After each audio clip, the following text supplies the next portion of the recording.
네, 안녕하세요. 오늘은 3월 12일 수요일이고요. 오늘 하루는 수업도 갔다가 예배도 갔다가 또 공과 모임에도 참여하였습니다. 다들 미세먼지 안 좋으니까 늘 유의해 주세요. 네, 오늘 사도행전 3장 읽겠습니다. 3장부터 4장. 3장 베드로가 안진뱅이를 고치다. 오후 3시 기도를 하는 시간이 되어서 베드로와 요한이 성전으로 올라가는데 나면서부터 안진뱅이인 사람을 사람들이 떠매고 왔다. 그들은 성전으로 들어가는 사람들에게 구걸하게 하려고 그 안진뱅이를 날마다 아름다운 문이라는 성전 문 곁에 앉혀두었다. 그는 베드로와 요한이 성전으로 들어가려는 것을 보고 구걸을 하였다. 베드로가 요한과 더불어 그를 눈여겨보고 나서 그에게 우리를 보시오 하고 말하였다. 그 안진뱅이는 무엇을 얻으려고 하고 두 사람을 빤히 쳐다보았다. 베드로가 말하기를 은과 금은 내게 없으나 내게 있는 것을 그대에게 주니 나사렛 예수 그리스도의 이름으로 일어나 걸으시오 하고 안진뱅이의 오른손을 잡아 일으켰다. 그는 즉시 다리와 발목에 힘을 얻어 벌떡 일어나서 걸었다. 걷기도 하고 뛰기도 하며 하나님을 찬양하면서 그들과 함께 성전으로 들어갔다. 사람들이 그가 걸어다니는 것과 하나님을 찬양하는 것을 보고 또 그가 아름다운 문 곁에 앉아 구걸하던 바로 그 사람임을 알고서 모두 그에게 일어난 일로 크게 놀랐으며 이상하게 여겼다. 베드로가 솔로몬 행각에서 설교하다. 그 사람이 베드로와 요한 곁에 머물러 있는데 사람들이 모두 크게 놀라서 솔로몬 행각이라고 하는 곳으로 달려와서 그들에게로 모여들었다. 베드로가 그 사람들을 보고 그들에게 말하였다. 이스라엘 동포 여러분, 어찌하여 이 일을 이상하게 여깁니까? 또 어찌하여 여러분은 우리가 우리의 능력이나 경건으로 이 사람을 걷게 하기나 한 것처럼 우리를 바라봅니까? 아브라함이 하나님과 이삭이 하나님과 야곱의 하나님, 곧 우리 조상의 하나님께서 자기의 종 예수를 영화롭게 하셨습니다. 여러분은 일찍이 그를 넘겨주었고 빌라도가 그를 놓아주기로 작정했을 때에도 여러분은 빌라도 앞에서 그것을 거부하였습니다. 여러분은 거룩하고 의로운 그를 거절하고 살인자를 놓아달라고 청하였습니다. 그래서 여러분은 생명의 근원이 되시는 주님을 죽였습니다. 그러나 하나님께서는 그를 죽은 사람들 가운데서 살리셨습니다. 우리는 이 일을 증언하는 증인입니다. 그런데 바로 이 예수의 이름이 여러분이 지금 보고 있고 또 잘 알고 있는 이 사람을 낫게 하였습니다. 이것은 예수의 이름을 믿는 믿음에 힘입어서 된 것이니 예수로 말미암아 그 믿음이 이 사람을 여러분 앞에서 이렇게 완전히 성하게 한 것입니다. 그런데 형제자매 여러분, 여러분은 여러분의 지도자들과 마찬가지로 무지해서 그렇게 행동하였다는 것을 나는 알고 있습니다.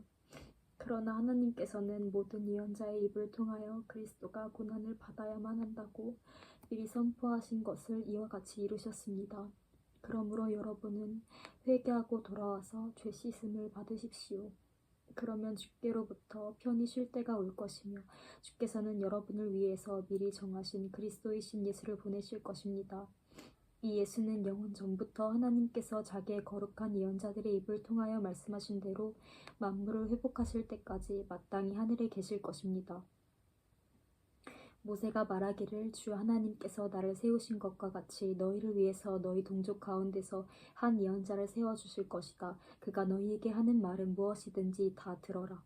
누구든지 그 예언자의 말을 듣지 않는 사람은 백성 가운데서 빼내어 없앨 것이다 하였습니다. 그리고 사무엘을 비롯하여 그 뒤를 이어서 예언한 모든 예언자도 다 이 날에 있을 일을 알려주었습니다. 여러분은 예언자들의 자손이며 하나님께서 여러분의 조상들과 맺은 언약의 자손입니다. 하나님께서 아브라함에게 너희 자손으로 말미암아 땅 위의 모든 족속의 복을 받을 것이다 하고 말씀하셨습니다. 하나님께서 여러분 하나하나를 악에서 돌아서게 하셔서 여러분에게 복을 내려주시려고 먼저 자기의 종을 일으켜 세우시고 그를 여러분에게 보내셨습니다. 4장 베드로와 요한이 의회 앞에 끌려오다. 베드로와 요한이 아직도 사람들에게 말하고 있는데 제사장들과 성전 수의대장과 사두개파 사람들이 몰려왔다. 그들은 사도들이 사람들을 가르치는 것과 예수의 부활을 내세워 죽은 사람들의 부활을 선포하고 있는 것에 격분해서 사도들을 붙잡았으나 날이 이미 저물었으므로 다음 날까지 가두어 두었다. 그런데 사도들의 말을 들은 사람들 가운데서 믿는 사람이 많으니 남자 어른의 수가 약 5천 명이나 되었다. 이튿날 유대의 지도자들과 장로들과 율법학자들이 예루살렘에 모였는데 대제사장 안나스를 비롯해서 가야바와 요한과 알렉산더와 그 밖에 대제사장의 가문에 속한 사람들이 모두 참석하였다. 그들은 사도들을 가운데 세워놓고 그대들은 대체 무슨 권세야 누구의 이름으로 이런 일을 하였소? 하고 물었다. 그때 베드로가 성령으로 충만하여 그들에게 말하였다. 백성의 지도자들과 장로 여러분, 우리가 오늘 신문을 받은 것이 병자에게 행한 착한 일과 또 그가 누구의 힘으로 낫게 되었느냐 하는 문제 때문이라면 여러분 모두와 모든 이스라엘 백성은 이것을 알아야 합니다. 이 사람이 성한 몸으로 여러분 앞에 서게 된 것은 여러분이 십자가에 못 박아 죽이고 하나님이 죽은 사람들 가운데서 살리신 나사렛 예수 그리스도의 이름을 힘입어서 된 것입니다. 이 예수는 너희 집 짓는 사람들에게는 버림받은 돌이지만 집 모퉁이의 머릿돌이 되신 분입니다. 예수 밖에는 다른 어떤 이에게서도 구원은 없습니다. 우리가 구원받을 이름은 사람들에게 주신 이름들 가운데 하늘 아래 이 이름 밖에는 달리 없습니다. 그들은 베드로와 요한이 본래 배운 것이 없는 보잘것없는 사람인 줄 알았는데 이렇게 담대하게 말하는 것을 보고 놀랐다. 그리고 그들은 그 두 사람이 예수와 함께 다녔다는 사실을 알았지만 병 고침을 받은 사람이 그들 곁에 서 있는 것을 보고는 아무 트집도 잡을 수 없었다. 그래서 그들은 그 두 사람에게 명령하여 의회에서 나가게 한 뒤에 서로 의논하면서 말하였다. 이 사람들은 어떻게 하면 좋겠습니까? 그들로 말미암아 기적이 일어났다는 사실은 예루살렘에 사는 모든 사람이 다 알고 있고 우리도 이것을 부인할 수 없습니다. 다만 이 소문이 사람들에게 더 퍼지지 못하게 앞으로는 이 이름으로 아무에게도 말하지 말라고 그들에게 엄중히 경고하십시다. 그런 다음에 그들은 그 두 사람을 불러서 절대로 예수의 이름으로 말하지도 말고 가르치지도 말라고 명령하였다. 그때 베드로와 요한이 대답하였다. 하나님의 말씀을 듣는 것보다 당신들의 말을 듣는 것이 하나님 보시기에 옳은 일인가를 판단해 보십시오. 우리로서는 보고 들은 것을 말하지 않을 수 없습니다. 백성이 모두 그 일어난 일로 하나님께 영광을 돌리고 있으므로 그들은 사도들을 처벌할 방도가 없어서 다시 위협만 하고서 놓아보냈다. 이 기적으로 병이 나은 이는 40살이 넘은 사람이다. 신도들이 담대해지도록 기도하다. 베드로와 요한이 놓이는 길로 동료들에게로 가서 대제사장들과 장로들이 한 말을 낱낱이 일렀다. 동료들은 이 말을 듣고서 다같이 하나님께 부르짖어 아뢰었다. 하늘과 땅과 바다와 그 안에 있는 모든 것을 지으신 주님, 주께서는 주의 종인 우리의 조상 다윗의 입을 빌어서 성령으로 이렇게 말씀하셨습니다. 어찌하여 이방 사람이 날뛰며 못 백성이 헛된 일을 꾀하였는가? 세상 임금들이 들고 일어나고 통치자들이 함께 모여서 주님과 그의 메시아에게 대적하였다. 사실 헤롯과 본디오 빌라도가 이방 사람과 이스라엘 백성과 한패가 되어 이 성에 모여서 주께서 기름 부으신 거룩한 종 예수를 대적하여 주님의 권능과 뜻으로 미리 정하여 두신 일들을 모두 행하였습니다. 주님, 이제 그들의 위협을 내려다보시고 주님의 종들이 참으로 담대하게 주님의 말씀을 말할 수 있게 해주십시오. 그리고 주께서 능력의 손을 뻗치어 병을 낫게 해주시고 주님의 거룩한 종 예수의 이름으로 표적과 기적이 일어나게 해주십시오. 그들이 기도를 마치니 그들이 모여있는 곳이 흔들리고 그들 모두가 성령으로 충만해서 하나님의 말씀을 담대히 말하게 되었다. 공동 소유 생활. 많은 신도가 다 한 마음과 한 뜻이 되어서 누구 하나도 자기 소유를 자기 것이라고 하지 않고 모든 것을 공동으로 사용하였다. 사도들은 큰 능력으로 주 예수의 부활을 증언하였고 그들은 모두 큰 은혜를 받았다. 그들 가운데는 가난한 사람이 하나도 없었다. 땅이나 집을 가진 사람들은 그것을 팔아서 급한 돈을 가져다가 사도들의 발 앞에 놓았고 사도들은 각 사람에게 필요에 따라 나누어 주었다. 키프로스 태생으로 레위 사람이요 사도들로부터 바나바 곧 위로의 아들이라는 뜻을 별명을 받은 요셉이 자기가 가지고 있는 밭을 팔아서 그 돈을 가져다가 사도들의 발 앞에 두었다. 아멘. 3장 4장 읽어보았고요. 오늘은 수요 예배에서 요한복음 8장 1절에서 11절 말씀을 방으로 설교를 해주셨는데요. 요한복음 8장 1절에서 11절. 예수는 감람산으로 가시니라.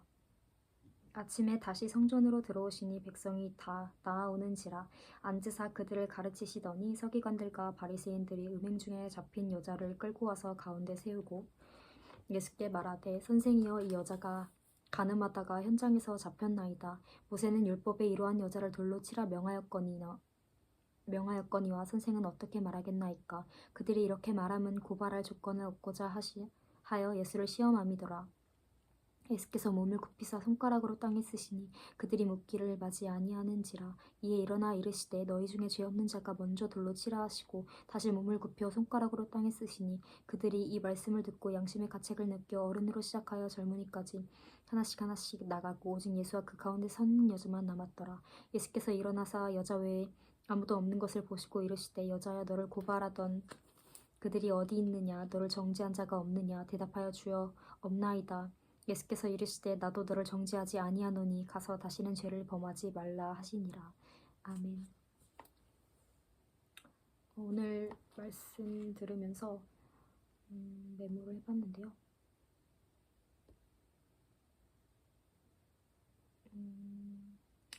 우리 너무나 죄인이고 그래서 우리에겐 예수 그리스도님이 필요합니다.